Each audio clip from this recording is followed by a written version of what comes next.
Aujourd'hui, il y a une pression énorme des industriels sur nos forêts, alors que nos forêts, au regard du changement climatique, ont besoin plutôt d'être préservées.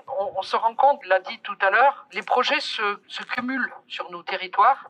De ce fait, c'est le cumul des projets qui met en danger le devenir de nos forêts, parce que je rappelle que sans les forêts, on ne respirera plus demain. Et donc, on a tous intérêt à se préoccuper du rôle de puits carbone que joue la forêt. Et on se rend compte, malheureusement, entre changement climatique et une surexploitation industrielle, on a une inversion du puits carbone de la forêt. Et donc, si on ne s'en préoccupe pas, et si on ne va pas vers d'autres modes de gestion de la forêt, on court à la catastrophe. Et donc, c'est particulièrement sur cet aspect que j'ai travaillé à l'Assemblée. L'objectif d'une mission d'information sur la question de la gestion forestière et de l'adapter au regard du changement climatique, c'est qu'il y ait un projet de loi qui soit écrit et qui soit surtout mis en débat à l'Assemblée nationale. J'ai donc déposé la semaine dernière un projet de loi sur la question des modes de gestion, fait 13 articles, et notamment il y a un article sur la question des coupes rases.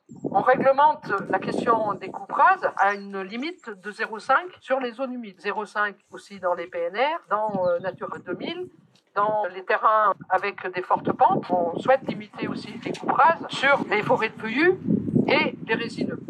Il suffit qu'il y ait des arbres scolités et qu'on soit amené à faire une coupe sanitaire. Derrière, qu'est-ce qu'on replante? Aujourd'hui, on sent bien que c'est systématiquement du résineux, parce que le résineux, en 30 ans, on peut en retirer un rapport financier.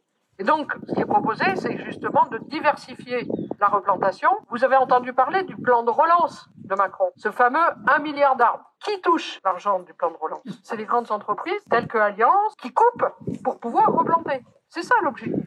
Ce projet ici, qui va aussi dans ce sens-là, pouvoir aller chercher des subventions qui existent. Donc, on a, je pense, intérêt à se mobiliser, parce que malheureusement, aujourd'hui, on a une situation où même les services de l'État ne font pas le nécessaire pour pouvoir empêcher ce type d'implantation. Donc, la seule intervention possible pour mettre la pression, c'est l'intervention citoyenne, des collectifs comme ici aujourd'hui réunis, pour exiger aux élus de prendre les bonnes décisions, parce que c'est ça l'enjeu. On continuera le combat, il ne faut pas lâcher. Et bravo à tous, et je serai là si vous souhaitez ma présence.